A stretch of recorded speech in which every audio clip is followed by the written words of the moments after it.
The Western Philosophy, Will Durant, Chapter 8, Spencer, Section 1, Comte and Darwin. Section 1, Comte and Darwin. The Kantian philosophy, which announced itself as prolegomena to all future metaphysics, was, by malicious intent, a murderous thrust at traditional modes of speculation, and, contrary to intent, a damaging blow to all metaphysics whatsoever. For metaphysics had meant, throughout the history of thought, an attempt to discover the ultimate nature of reality. Now men learned on the most respectable authority that reality could never be experienced, that it was a noumenon, conceivable but not knowable, and that even the subtlest human intelligence could never pass beyond phenomenon, could never pierce the veil of Maya. The metaphysical extravagance of Fichte, Hegel, and Schelling, with their various readings of the ancient riddle, their ego and idea and will, had cancelled.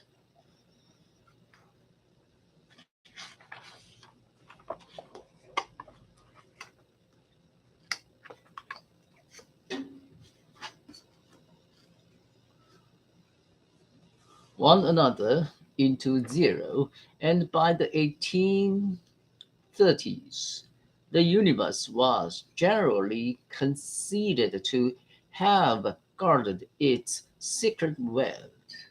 After a generation of absolute intoxication, the mind of Europe reacted by taking a pledge against metaphysics of any kind. Since the French had made a specialty of skepticism, it was natural that they should produce the founder, if there are such persons in philosophy, where every idea is hallowed with years of the positivist movement. Auguste Comte, or as his parents called him, Isidore Auguste Marie Francois Xavier Conde, was born at Montpellier in 1798. The idol of his was Benjamin Franklin, whom he called the modern Socrates. You know that at 5 and 20 he formed the design of becoming perfectly wise, and that he fulfilled his design. I have dared to undertake the same thing, though I am not yet 20.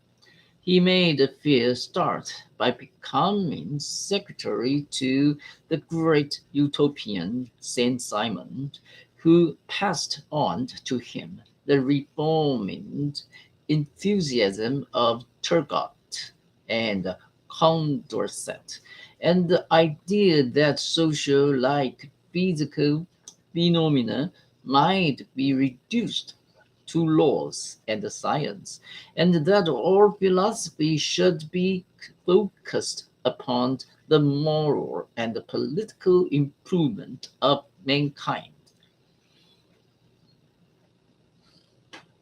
But like most of us who set out to reform the world, Kant found it difficult enough to manage his own home.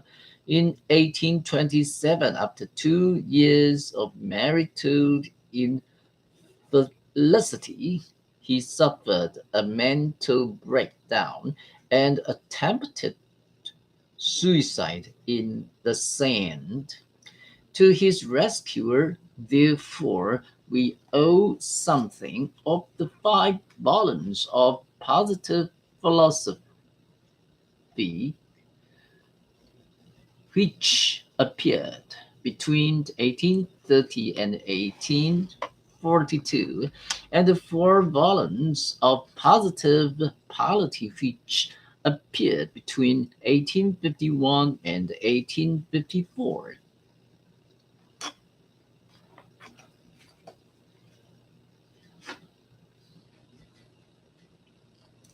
This was an undertaking which, in scope and the patience, was second in modern times only to Spencer's synthetic philosophy. Here, the sciences were classified according to the decreasing simplicity and generality of their subject matter. Mathematics, astronomy, physics, chemistry, biology, and sociology each rested on the results of all the sciences before it. Therefore, sociology was the apex of the sciences, and the others had their reason for existence only in so far as they could provide illumination for the science of society. Science, in the sense of exact knowledge, had spread from one subject matter to another in the order given, and it was natural that the complex phenomena of social life should be the last to yield to scientific method. In each field of thought, the historian of ideas could observe a law of 3 stages. At first, the subject was conceived in the theological fashion, and all problems were explained by the will of some deity, as when the stars were gods or the chariots of gods. Later, the same subject reached the metaphysical stage and was explained by metaphysical abstraction, as when the stars moved in circles, because circles were the most perfect figures. Finally, the subject was reduced to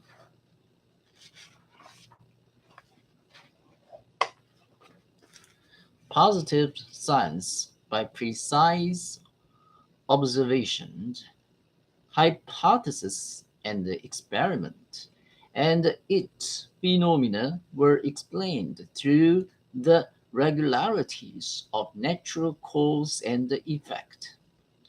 The will of God yields to such airy entities as Plato's ideas or Hegel's absolute idea, and these in turn yield to the laws of science.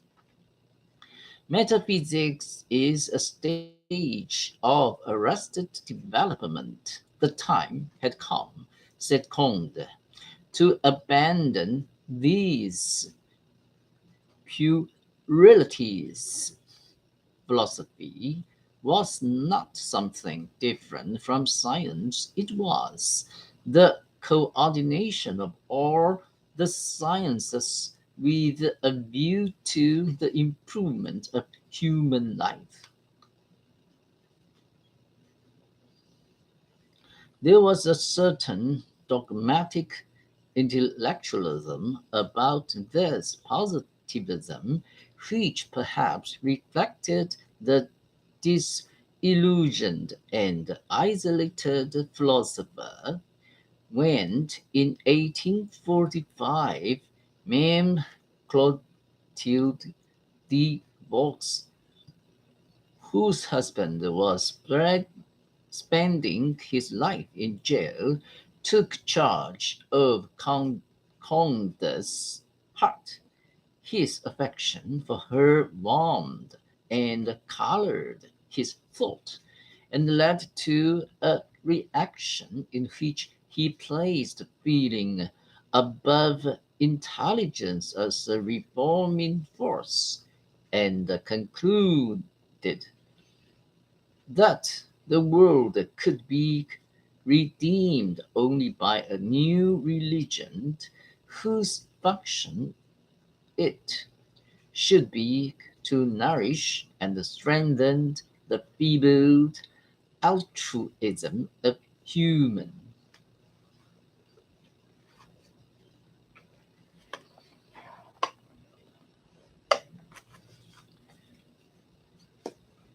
nature by exalting humanity as the object of a ceremonial worship. Conde spent his old age devising for this religion of humanity an intricate system of priesthood, sacraments, prayers, and discipline, and proposed a new calendar in which the names of pagan deities and medieval saints should be replaced by the heroes of human progress. As Wit put it, Comte offered the world all of Catholicism except Christianity. The positivist movement failed in with the flow of English thought, which took its spirit from a life of industry and trade, and looked up to matters of fact with a certain reverence. The Baconian tradition had turned thought in the direction of things, mind in the direction of matter, the materialism of hopes, the sensationalism of Locke, the skepticism of Hume, the utilitarianism of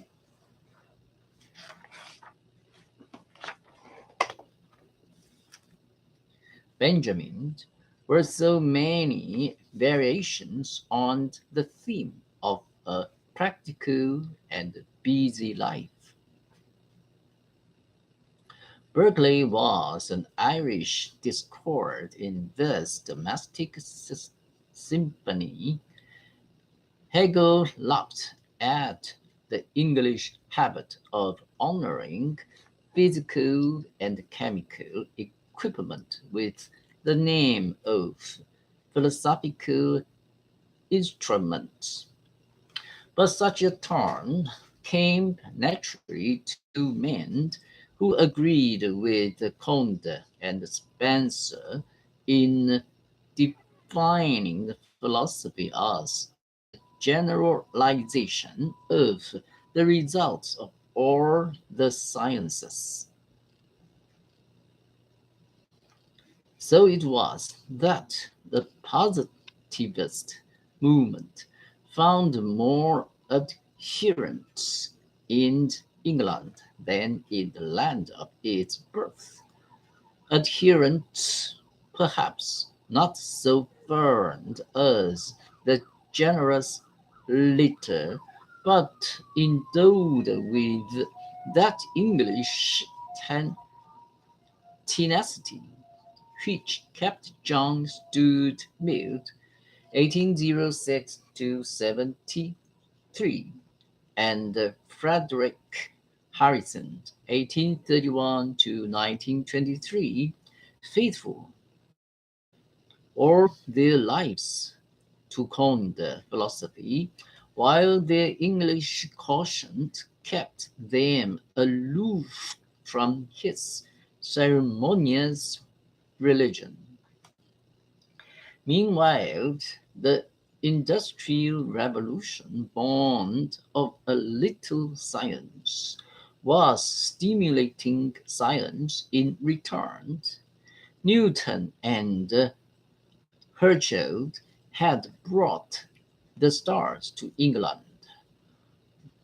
Boyle and Davy had opened the treasures of chemistry. Faraday was making the discoveries that would electrify the world. Rumford and Joule were demonstrating the transformability and equivalence of force and the conservation of energy. The sciences were reaching a stage of complexity which would make a bewildered world welcome a synthesis. But above all, this intellectual influences that stirred England in the youth of Herbert Spencer was the growth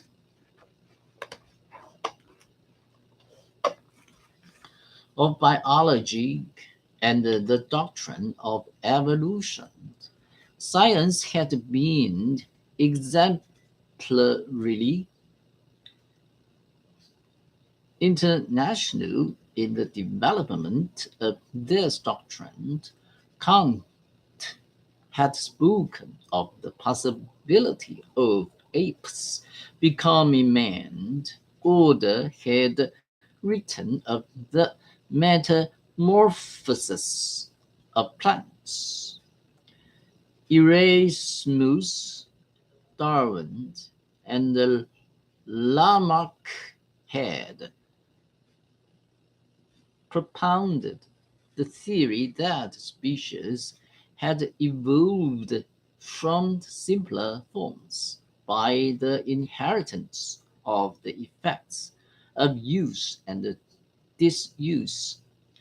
And in 1830, Saint Hilaire shocked Europe and gladdened the old order by almost triumphing against Cuvier in that famous debate on evolution, which seemed like another irony, another revolt against classic ideas of changeless rules and orders in a changeless world.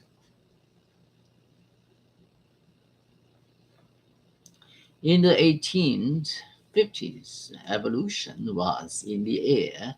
Spencer expressed the idea long before Darwin in an essay on the development hypothesis, 1852, and in his Principles of Psychology, 1855. In 1858, Darwin and Wallace read their famous papers before the Linnean Society, and in 1859, the old world, as the good bishops thought, crashed to pieces with the publication of The Origin of Species. Here was no mere vague notion of evolution of higher species evolving somehow from lower ones, but a detailed and richly documented theory of the actual mode and process of evolution by means of natural selection or the preservation of favored races in the struggle for life. In one decade, all the world was talking about evolution. What lifted Spencer to the crest of this wave of thought was the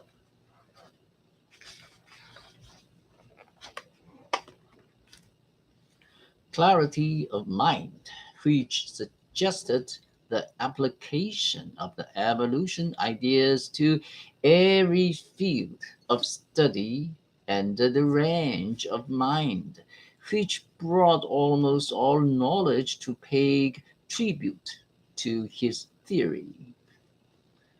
As mathematics had dominated philosophy in the 17th century, given to the world Descartes, Hobbes, Spinoza, Leibniz, and Pascal, and as psychology had written philosophy in Berkeley and Hume and Condillac and Kant. So in the 19th century, in Schelling and Schopenhauer, in Spencer and Nietzsche and Bergson, biology was the background of philosophic thought. In each case, the epical ideas were the pyramid protection separate men more or less obscure. But the ideas are attached to the men who coordinated and clarified them as the new world took the name of Amerigo Vespucci because he drew a map. Herbert Spencer was the Vespucci of the age of Darwin, and something of its Columbus too. Section 2: The Development of Spencer. He was born at Derby in 1820. In both lines, his ancestors were nonconformists or dissenters. His father's mother had been devoted follower of John Wesley.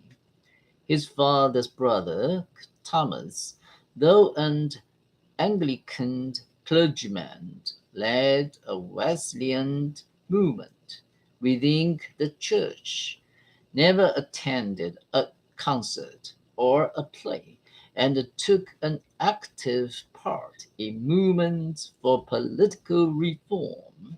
This drive to heresy became stronger in the father and culminated in the almost obstinate individualism of Herbert Spencer himself.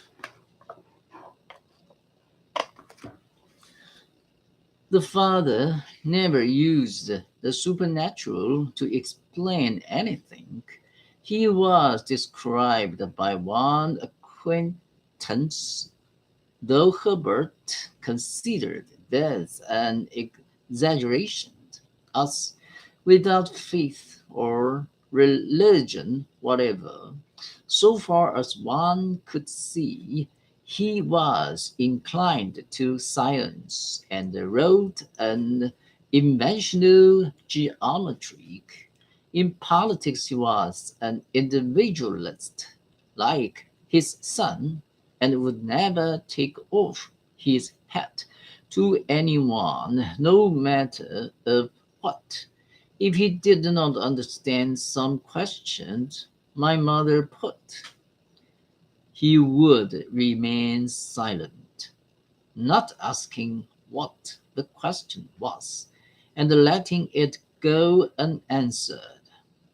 He continued this course all through his life, notwithstanding its futility. There resulted no improvement.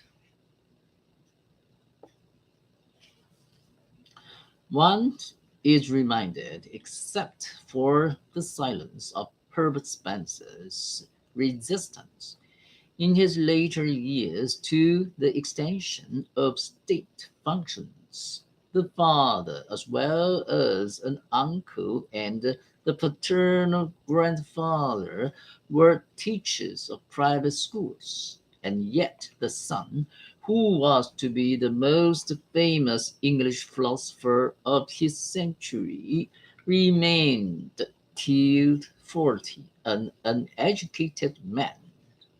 Herbert was lazy, and the father was indulgent. At last, when he was 13, Herbert was sent to Hinton to study under his uncle, who had a reputation for severity.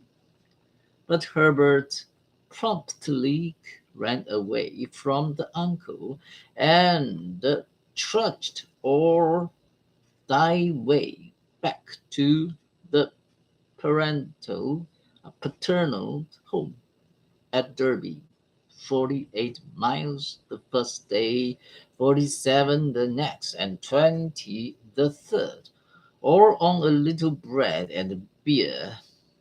Nevertheless, he returned to Hinton after a few weeks and stayed for 3 years.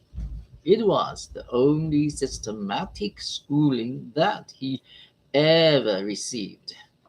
He could not say later just what it was he learned there. No history, no natural science, no general literature, he says, with characteristic pride, that neither in boyhood nor youth did I receive a single lesson in English, and that I have remained entirely without formal knowledge of syntax down to the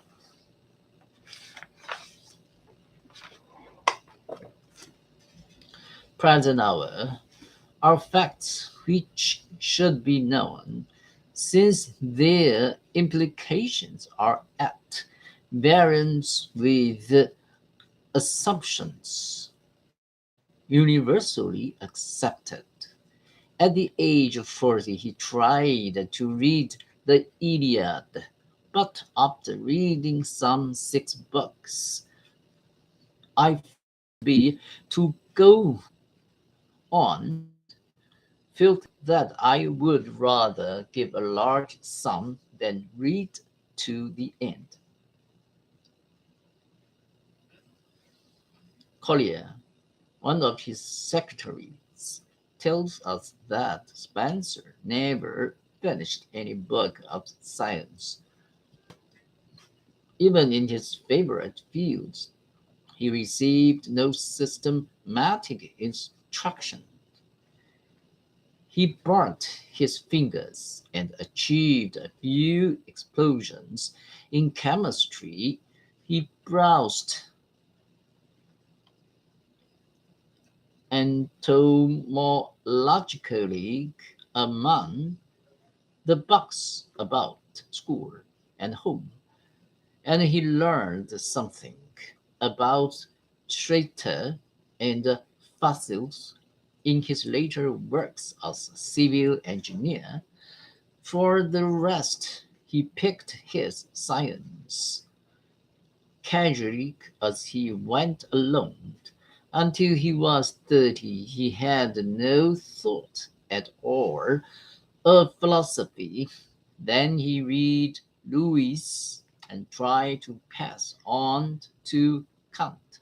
but finding at the outset that Kant considered space and time to be forms of sense perception rather than objective things, he decided that Kant was a dunce. Uh,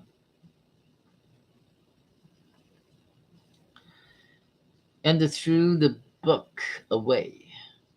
His secretary tells us that Spencer composed his first book, Statics, having read no other ethical treatise than an old and now forgotten book by Jonathan de Mont. He wrote his psychology after reading only Hume, Mansfield, and Reid. His biology after reading only Carpenter's comparative physiology and not the origin of species. His sociology without reading Comte or Tyler, his ethics without reading Kant or Mill or any other moralist than Sedgwick. What a contrast to the intensive and relentless education of John Stuart Mill.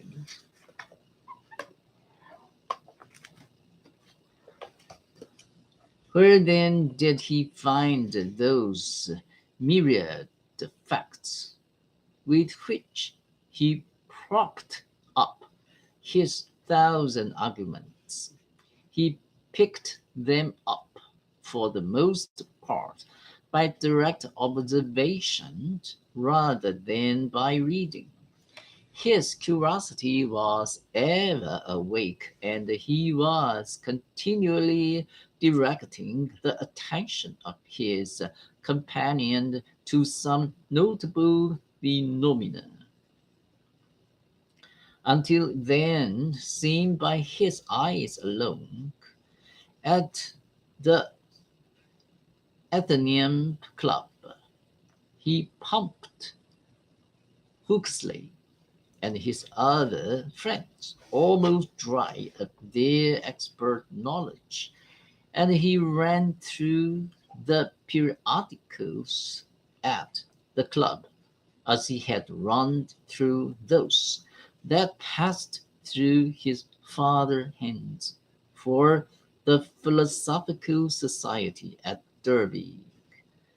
Lynx-eyed for every fact that was grist to his mill, having determined what he wanted to do, and having found the central idea, evolution, about which all his work would turn, his brain became a magnet for relevant material, and the unprecedented orderliness of his thought classified the material almost automatically as it came. No wonder the proletariat and the businessman heard him gladly. Here was just such a mind as their own, a stranger to book learning, innocent of culture, and yet endowed with the natural matter of fact knowledge of the man who learns as he works and lives. For he was working for his living, and his profession intensified the practical tendency of his thought. He was surveyor, supervisor, and the designer of railway lines and the bridges, and in general an engineer. He dripped inventions at every turn. They all failed, but he looked back upon them in his autobiography with the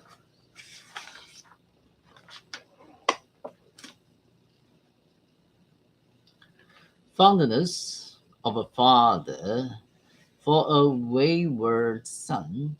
He sprinkled his reminiscent pages with patent salt cellars, jugs, candles, extinguishers, invalids, and the like. As most of us do in youth, he invented new diets too. For a time he was vegetarian, but he abandoned it when he saw a fellow vegetarian develop anemia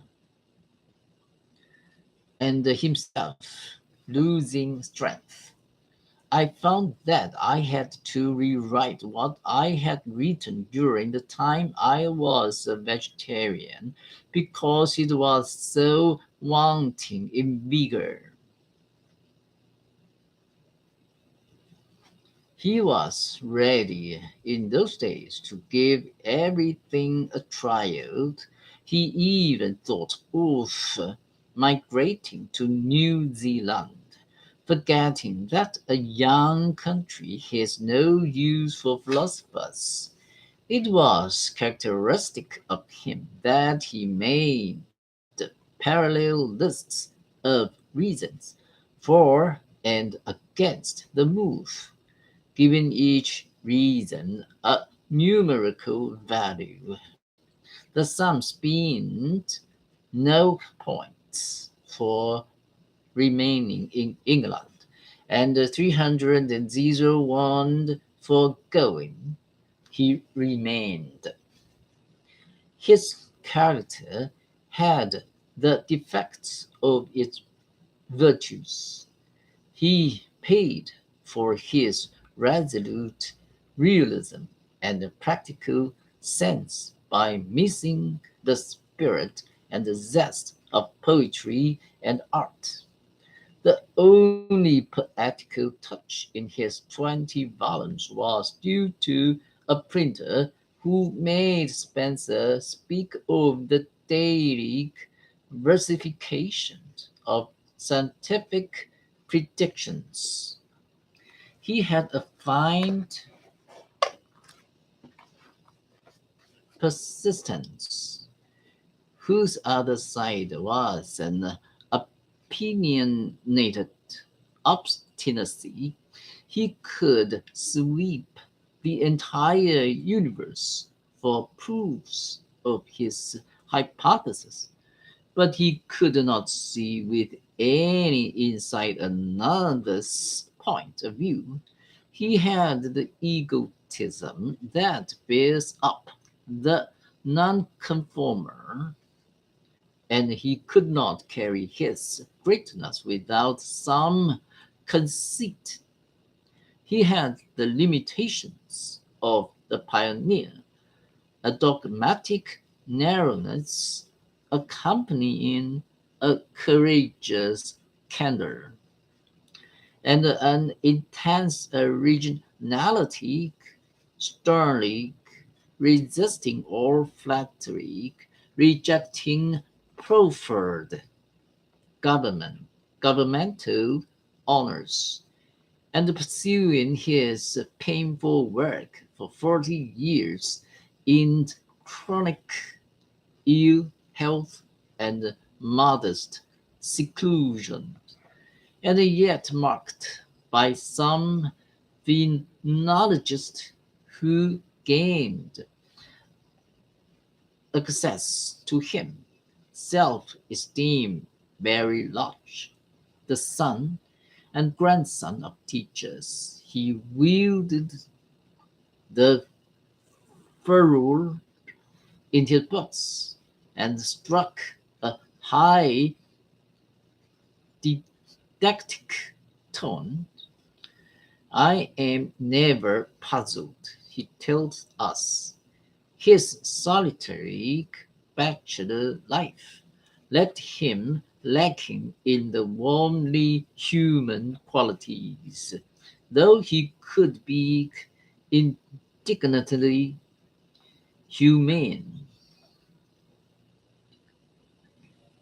He had an affair with that great English woman, George Eliot, but she had too much intellect to please him.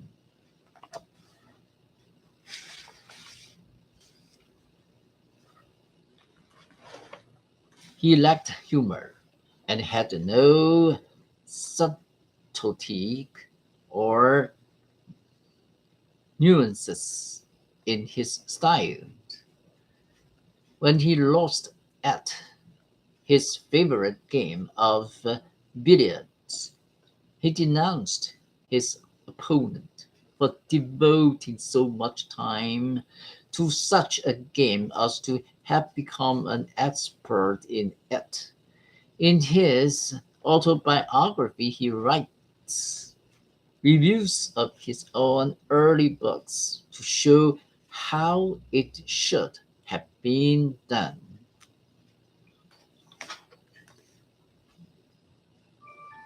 Today is over.